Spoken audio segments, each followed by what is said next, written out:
Hi everyone, this is Omar Mozaffar and I'm here to speak to you today about Mangal Pandey, The Rising, also known internationally as The Rising, the Ballad of Mangal Pandey, directed by Ketan Mehta and featuring Aamir Khan in the lead role, and music by A.R. Rahman. And for those of us who are familiar with Bollywood films, we know that A.R. Rahman and Aamir Khan are two of the biggest stars of all of Bollywood. Aamir Khan in particular is sort of the George Clooney of Bollywood films, in that we often overlook his acting chops and film sense because of his good looks. And he often uses his star power to engage in socially conscious projects as well as socially conscious movies. The most famous outside of India perhaps is Lagan, and this film continues that tradition.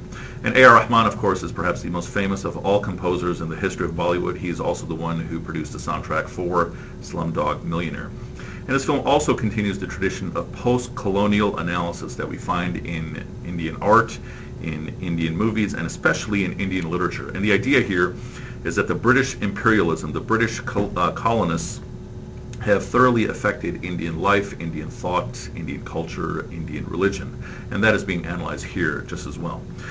And as the story goes, Mangal Pandey himself was a sepoy. He was a sharpshooter, an Indian sharpshooter for the British Army, and he was very loyal, so loyal that he even turned a blind eye to many of the atrocities committed by the British Army as well as the British East India Company.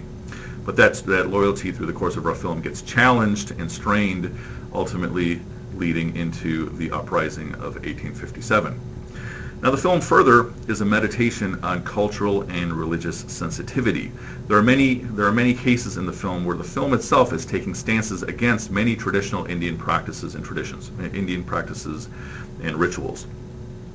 But there is one specific event that in a vacuum would have easily been resolved, but when it is presented in the context of power dynamics, in the context of empire, it becomes perhaps the greatest, the most unforgivable crime committed by imperialists, and it leads all hell to break loose.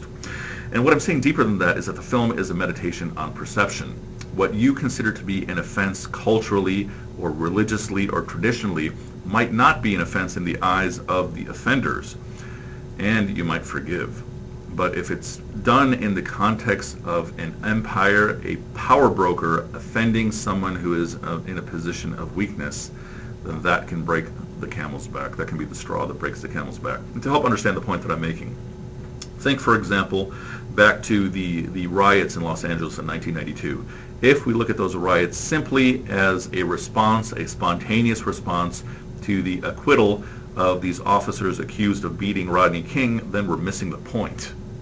If we look, for example, more recently at the Danish cartoons as an offense against Islam because of depictions of the Prophet Muhammad, peace be upon him, then we are missing the point. We must look at these events in terms of power dynamics that are involved to get a greater appreciation of what it is that is making people upset. So in any case, The Rising is very much a classical story of a people living under occupation. It follows the tradition that we find in Lion of the Desert, Paradise Now, Braveheart, and most recently Avatar. And it also features characters who are part of the empire who go native in favor of the natives against the empire, and it features natives who join the empire in betrayal of the natives. It is definitely not as escapist as many of the Bollywood movies that we find, but it is no less passionate, no less colorful and vivid. And I urge you to watch this movie and tell me what you think of it. And as always, I appreciate the fact that you've given us this attention. I do urge you to watch all of my colleagues on the Roger Ebert website, and I thank you for your time, and I thank you especially Roger, and I wish each and every one of you to have a great day. Thank you.